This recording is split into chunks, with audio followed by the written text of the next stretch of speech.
ഇടുക്കി രാജാക്കാട് ടൗണിന് സമീപം ഗ്യാസ് ലീക്കായി തീപിടിച്ച വീട് പൂർണ്ണമായും കത്തിനശിച്ചു. ഇഞ്ചനാട്ട് ചാക്കോയുടെ വീടാണ് കത്തിനശിച്ചത്. വീട്ടിൽ വാടകയ്ക്ക് താമസിക്കുന്ന സന്തോഷ്, ഭാര്യ ശ്രീജ എന്നിവർക്ക് പരിക്കേറ്റു. പലഹാരങ്ങൾ ഉണ്ടാക്കി വിൽക്കുന്ന സന്തോഷ് രാവിലെ പാചകം ചെയ്യുന്നതിനിടെയാണ് അപകടമുണ്ടായത്. അത് ആ തൊട്ടടുത്ത് താമസിക്കുന്ന വീടിനടുത്ത് ഉള്ളിൽ നിന്നൊരു ഭയങ്കര സൗണ്ടും അഗ്നി ജ്വലിക്കുന്ന സൗണ്ടും കേട്ട് കഴിഞ്ഞാൽ പിന്നെ പരിക്കകത്ത് വിളിച്ചു കഴിഞ്ഞപ്പോൾ ആരും പുറത്തോട്ടിറങ്ങി വന്നില്ല. കാരണം കഴിഞ്ഞപ്പോൾ ഞാൻ പിന്നെ അത് കഥക് ചവിട്ടി തുറന്ന് അകത്ത് കയറി കഴിഞ്ഞപ്പോൾ ഒരു കൊച്ചുണ്ടായിരുന്നു, രാജാക്കാട് സ്കൂളിൽ പഠിക്കും, സാരംഗെന്നും പറഞ്ഞു.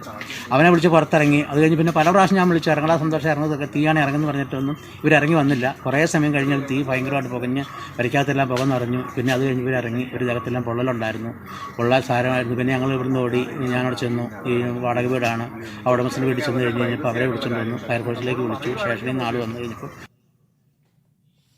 സിജോ ഉണ്ട് വിവരങ്ങളുമായി. സിജോ, എന്താണ് സംഭവിച്ചത്? ഇവരുടെ പരിക്ക് ഗുരുതരമാണോ? അനീഷ, പലഹാരങ്ങൾ ഉണ്ടാക്കി വിൽക്കുന്ന ജോലിയാണ് ഈ സന്തോഷിനും കുടുംബത്തിനുള്ളത്. ഇവർ ഇത്തരത്തിൽ 4 മണിയോടുകൂടി പലഹാരങ്ങൾ ഉണ്ടാക്കാനുള്ള തയ്യാറെടുപ്പിലായിരുന്നു.